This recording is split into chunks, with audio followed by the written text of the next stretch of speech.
اعتکاف چه خیلی که گفتیم واقعا انسان در این غذای معنوی میگیرد، غذای روحی میگیرد، از معامله های دنیوی، از معامله با مردم کنار میگیرد و فقط علاقه خود را با الله تعالی میپیوسته. در اعتکاف دعا میکند که یک دعای بنده مسلمان سبب میشود برای هدایت هزارها انسان ها، برای بهبودی حیات دیگر آدم ها.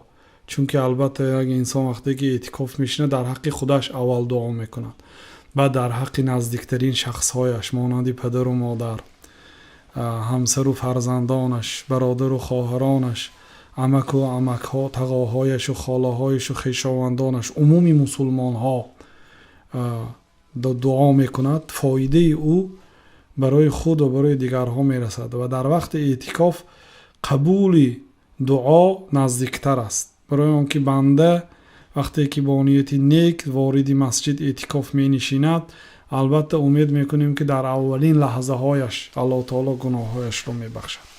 وقتی که همیشه زبانش با ذکر الله تعالی و با سجده و رکوع و عبادت قرائت قرآن با عبادت الله تعالی مشغول که است، دعای او به قبول شدن نزدیک است. بنابراین میگویم که نعمت الله تعالی با گناه الله تعالی به دست نمی آید. هستند شخصانی که کافر هستند، هستند شخصانی که دشمن اسلام، دشمن الله تعالی هستند. الله تعالی برای آنها داد است.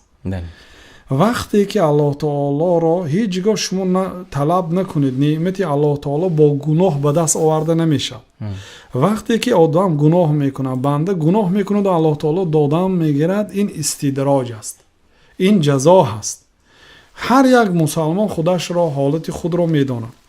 هر یک مسلمان بینه اگر او در گناه باشد، از فرض و واجب ها دور باشد و الله تعالی برای او داده ایستاده باشد، وای بر حالش، ترسد که این دادن الله تعالی از روی راضی بودن به او نیست، بلکه این یک استدراج است. یعنی درجه به درجه او را به هلاکت رسانیدن است. انسان را میبردارد و بعد میپرتاید.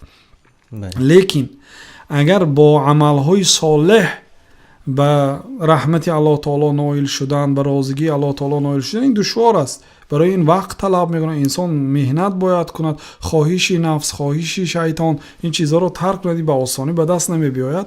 آهسته آهسته نعمت می آید به قدر هر یک عملش. بنابراین اعتکاف فایده های عظیم دارد و آنهایی که اعتکاف نشستن لذت آن رو میدانند. حرکت کنید، مقصد مادامی که در عمر و فرصت است و امکانیت هست اعتکاف نشینید.